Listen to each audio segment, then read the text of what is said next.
இன்றைய தினமலர் செய்தியில் தூத்துக்குடி விளாத்திக்குளம் +2 மாணவியை கொலை வழக்கு துப்பு துலக்க உதவிய தோட்டக்காரர் டிஐஜி பாராட்டு.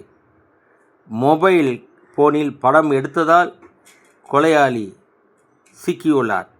உத்தரப்பிரதேசம் காஜியாபாத் ரகசிய கேமரா இராணுவ முகாம்கள் ரயில் நிலையங்களில் வெளிநாட்டுக்கு உளவு பார்த்த 9 பேர் கைது. டில்லிக்கு நேரடி விமான சேவை துவங்குகிறது ஏர் சீனா நிறுவனம்.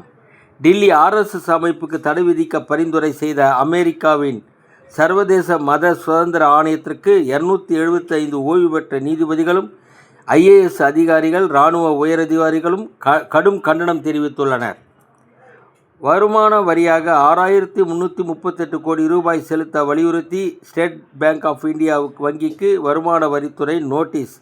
இது பற்றி ஸ்டேட் பேங்க் ஆஃப் இந்தியா மேல்முறையீட்டு அதிகாரிகளிடம் முறையிட திட்டம். வணக்கம்.